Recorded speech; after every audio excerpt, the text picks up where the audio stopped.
이 시편 57편은 다윗의 믹담시라 그러는데, 믹담이 뭐냐 모릅니다.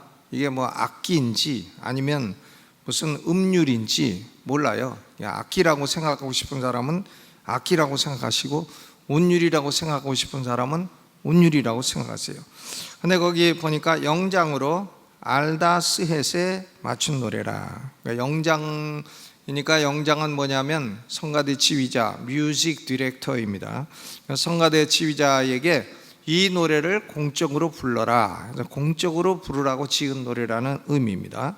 그런데 알다스헷에 맞춘 노래라. 알다스헷은 무슨 뜻인가 하면, 나를 멸망시키지 말아 주시오. Do not destroy, do not destroy. 멸망시키지 말아 달라는 그런 뜻이에요. 그러니까 하나님이여 나를 멸망시키지 말아 주옵소서, 이제 그런 내용을 담고 있는 노래라 하는 얘기인 것입니다.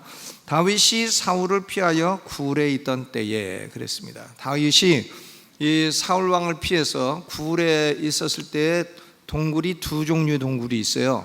하나는 아둘람굴이라는 게 있고, 이 아둘람굴에 있을 때에 다윗에게 그 찾아온 사람들이 많이 있습니다. 빚지고 찾아온 사람, 마음이 원통한 사람, 억울한 사람, 뭐 이런 사람들, 환난당한 사람 한 400명이 다윗을 찾아왔어요. 나는 억울해서 못 살겠습니다. 나는 이 이스라엘 땅에 억울해서 못 살겠습니다. 나는 빚을 졌는데 갚을 능력이 없어 도망왔습니다. 이런 사람들 400명이 아둘람굴에 있을 때에 다윗을 찾아왔습니다. 그러니까 이 다윗은 왕으로 기름 부음을 받았지만, 다윗 밑에 있는 신하들은 전부 다 환난당한 자, 빚진 자, 뭐 다 그런 사람들이에요. 그런데 이 아둘람굴 얘기는 아닙니다. 이 시편 57편은 아둘람굴이 아니고, 또 두 번째 동굴이 어딘가 하면 엔게디 동굴이에요. 엔게디에 있는 동굴. 이 엔게디 황무지라고 하는 것은 사해바다하고 유다 광야 사이에 있는 그런 황무지입니다.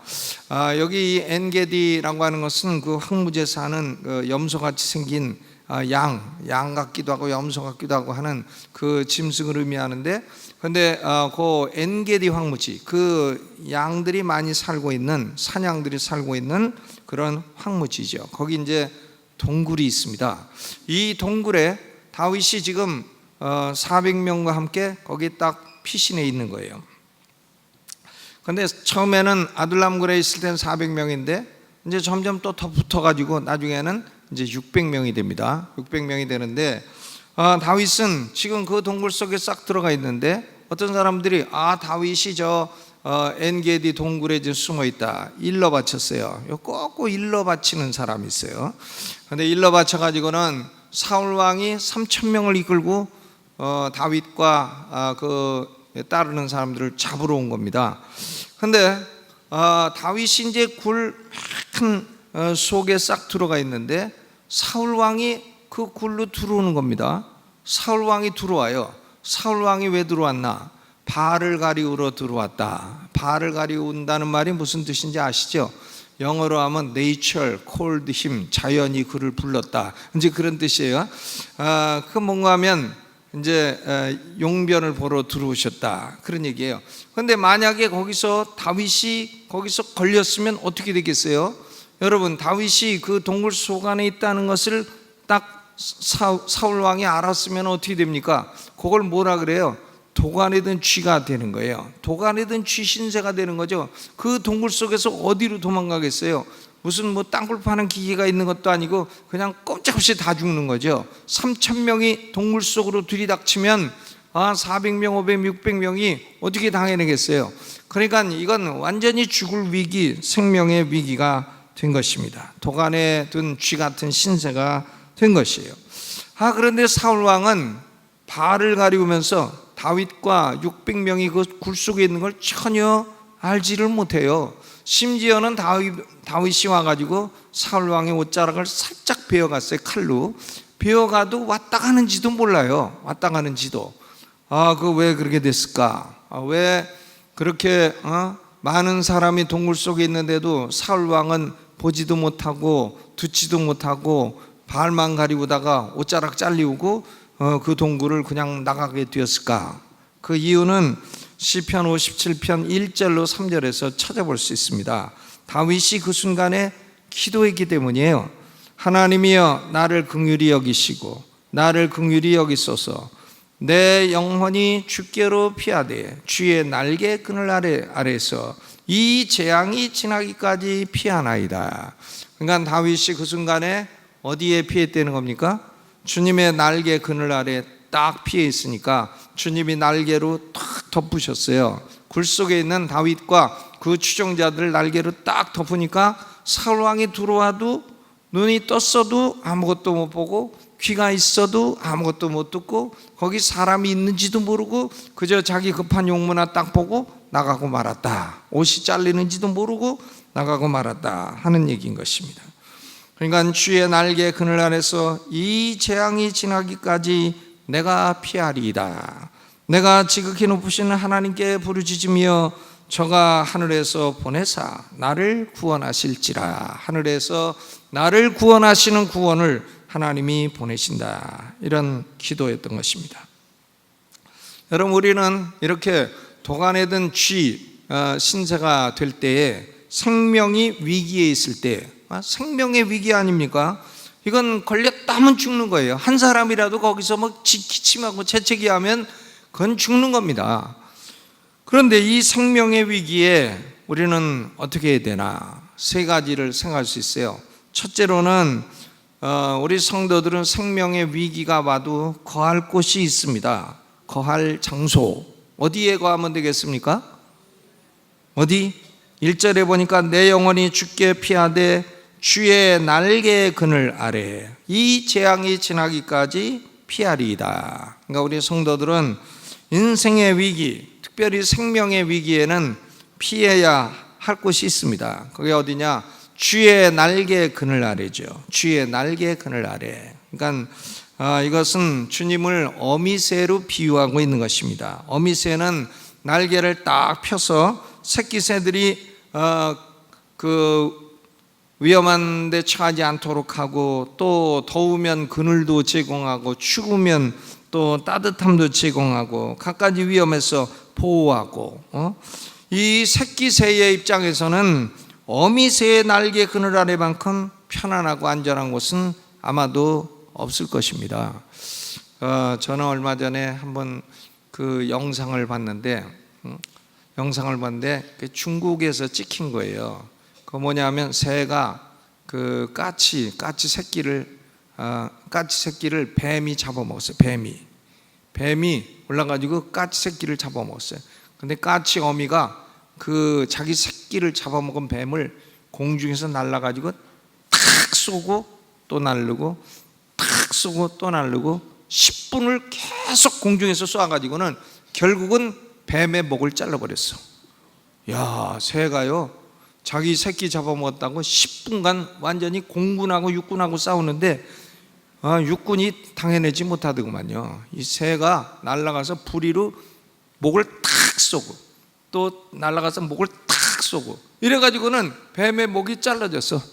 그리고 나서 사람들이 그 뱀의 배를 갈라보니까 거기 새끼까치가 딱 거기 죽어 있는 겁니다. 먹은 거예요, 뱀이. 그러니까 야, 이 새도 자기 새끼 잡아먹는 뱀은 끝까지 그렇게 가가지고는 원수를 갖고 뱀을 죽이고, 대단했습니다. 그러니까 우리가 까치라고 해서 우습게 보면은 안 되겠다. 사람보다 훨씬 낫구나. 이런 생각을 하게 됐어요.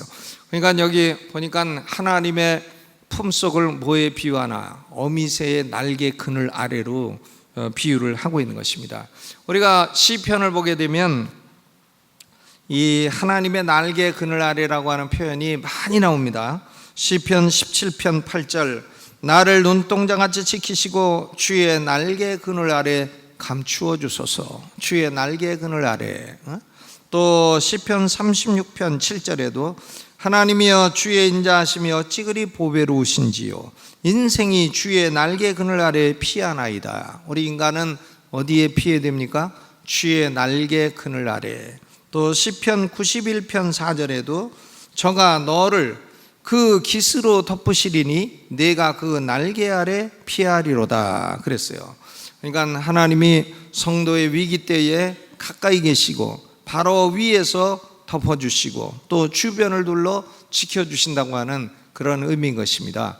룻기를 봐도 룻이라고 하는 모압 여인이 시어머니 나오미, 아무것도 볼 거 없는 시어머니에 따라서 베들레헴으로 돌아왔을 때에 보아스의 밭에서 이삭 죽기를 하잖아요. 근데 보아스가 룻 보고 뭐라고 합니까? 내가 여호와의 날개 아래 피하러 왔으니 하나님이 내게 온전한 상 주시기를 원하노라. 그리고는 자기가 상 줬잖아요. 룻을 아내로 삼아가지고는 오벳을 낳고 오벳은 이새를 낳고 이새는 다윗을 낳았더라. 그렇게 됐습니다. 그러니까 하나님의 날개 그늘 아래는 보호가 있고 안전이 있고 축복이 있고 기쁨이 있고 그런 것입니다. 이 주의 날개 그늘 아래라고 하는 표현이 시편에 자주 등장하는 이유는 뭔가 하면 어미새는 본능적으로 새끼새를 보호하는 사랑을 가지고 있다고 합니다. 본능적으로 새끼를 보호한다고 합니다. 그러니까 하나님은 본능적으로 본성적으로 자기 백성이 위기를 당할 때에 보호하시는 그런 사랑을 가지고 있다 하는 그런 말씀입니다. 우리가 위기에 처할 때 나는 홀로 되었구나 이렇게 생각할 필요 없어요. 하나님이 본능적으로 본성적으로 우리를 날개 그늘로 덮어주시는 줄로 믿으시기를 바랍니다. 미국에요 산불이 한번 났답니다. 산불이 나니까 다 타지 않아요? 근데 어미 닭 한 마리가 그대로 통닭이 돼서 죽어 있더래요. 근데 그 어미 닭이 딱 죽어 있는 그 밑에 보니까 삐약삐약 병아리가 어미 닭이 자기 병아리를 딱 품고 불은 자기가 딱 당하고 그 병아리를 살려준 거예요. 야, 그러니까 닭만도 못한 인간이 얼마나 많아요. 우리가 닭 막 잡아먹지만 닭을 우습게 알지 말아야 됩니다. 어미닭은 산불이 나도 병아리를 딱 덮어갖고 병아리에 불이 안 가게 자기가 타삭하게 타 죽어도 병아리를 살려낸 그런 걸 보고 참 미국 사람들이 이 새들이 본능적으로 새끼를 보호하는 것은 너무나 놀랍다고 그렇게 글을 쓴 적이 있습니다. 여러분, 우리 성도들은 생명의 위기 때에는 어디로 피해 가야 됩니까? 하나님의 날개 그늘 아래, 하나님의 날개 그늘 아래 피하기를 주의 이름으로 축원합니다. 그런데 하나님의 날개 그늘 아래 피한다는 게 도대체 어떻게 하는 거냐? 하나님의 날개가 어디 있냐? 하나님의 날개 그늘 아래 피하는 것은 두 번째로 뭐냐면 하나님께 기도하는 겁니다. 부르짖는 거예요. 2절 읽어보죠. 2절 시작. 내가 지극히 높으신 하나님께 부르짖으며 곧 나를 위하여 모든 것을 이루시는 하나님께로다. 하나님의 날개 그늘 아래 피한다고 하는 것은 우리가 하나님께 부르짖어 기도하는 것입니다. 기도. 그럼 왜 하나님께 기도해야 되나? 첫째로 하나님은 지극히 높으신 하나님이시기 때문에 그렇습니다. The most high, 지극히 높으신 하나님.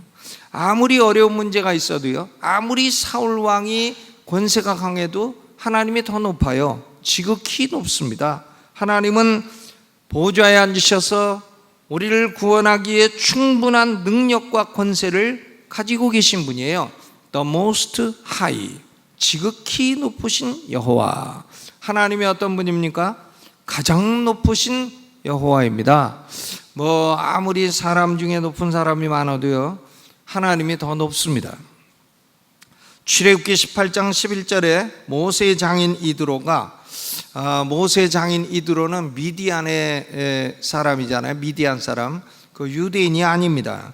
그런데 모세 장인 이드로는 하나님이 애굽 사람을 치고 그 다음에 르비딤에서 아말렉도 치고 이런 걸 보더니 약한 이스라엘 백성들에게 승리를 주시는 것을 보더니 이렇게 말했습니다. 이제 내가 알았도다.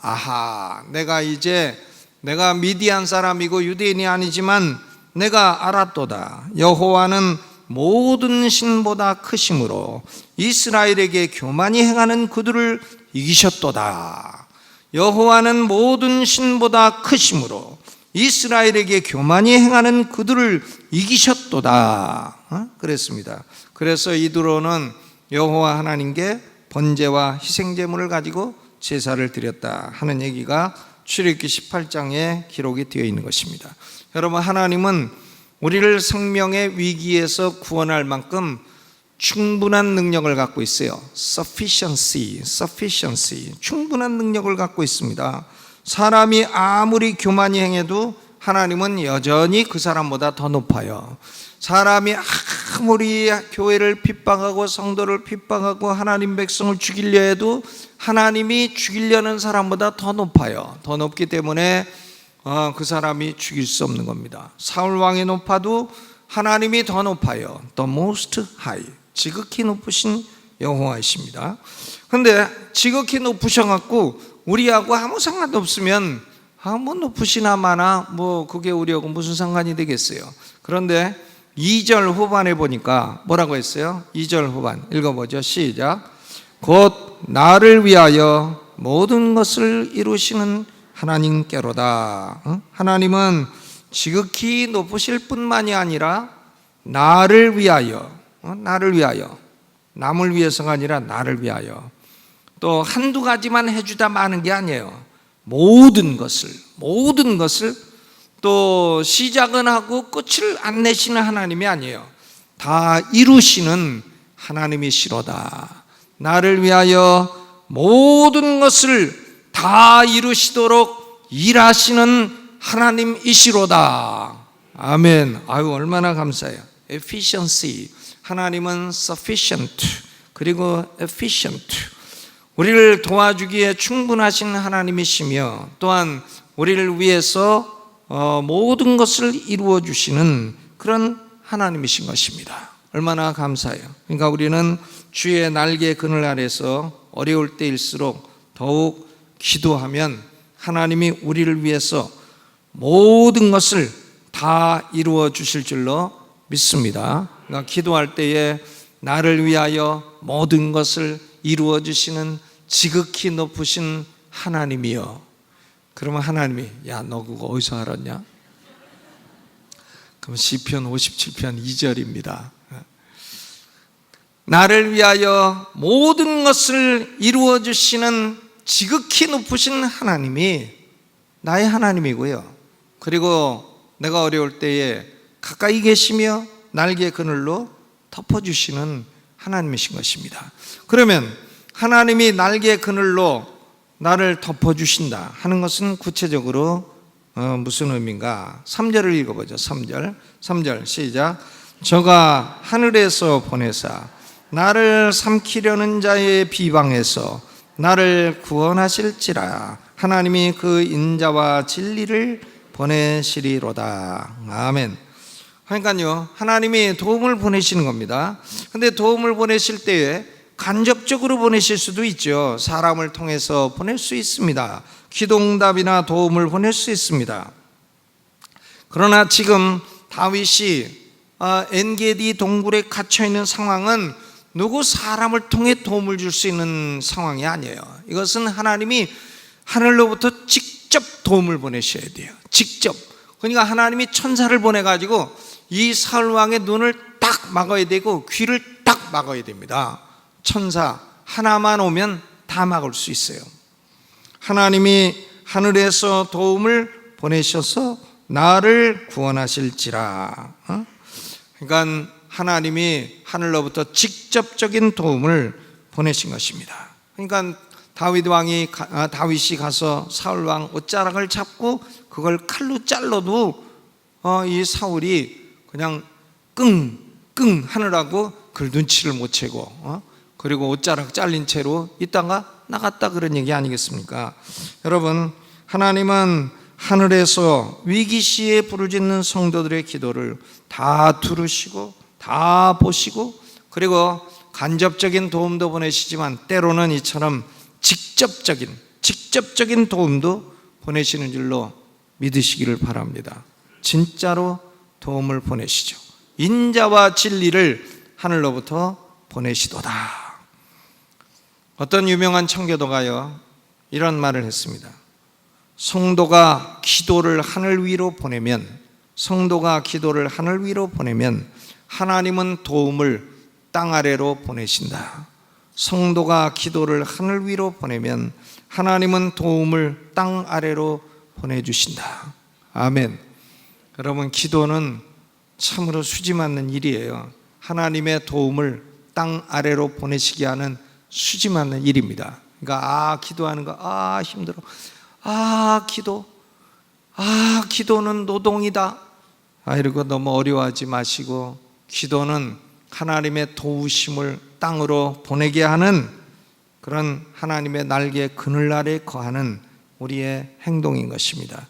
하나님의 날개 그늘 아래서 나를 위하여 도움을 보내시는 지극히 높으신 하나님께 부르짖으면 하나님은 하늘로부터 도움을 보내실 것입니다. 생명을 보존하시고 또 우리에게 각가지 필요한 도움을 내려주시고 승리를 주시는 하나님이신 줄로 믿으시기를 주의 이름으로 축원합니다. 지금 여러분 어떤 위기가 있을지라도 오늘 도움을 보내시는 하나님을 향해 고개를 들고 날개 그늘 아래 거하여 부르짖어 응답받고 하늘의 도움을 받게 되시기를 주님의 이름으로 축원합니다. 오른손 들고 주여 3번 크게 부르고 아버지여 하늘로부터 도움을 내려주시고 나를 위하여 모든 것을 이루어 주시는 여호와여, 내가 주의 날개 그늘 아래에 거하노니 나를 축복해 주옵소서. 우리 대학생들 68명 캄보디아에 가서 하나님의 날개 그늘 아래 사역을 잘하고 돌아오게 하여 주옵소서. 주여 3번 크게 부르고 통성으로 기도합니다. 주여.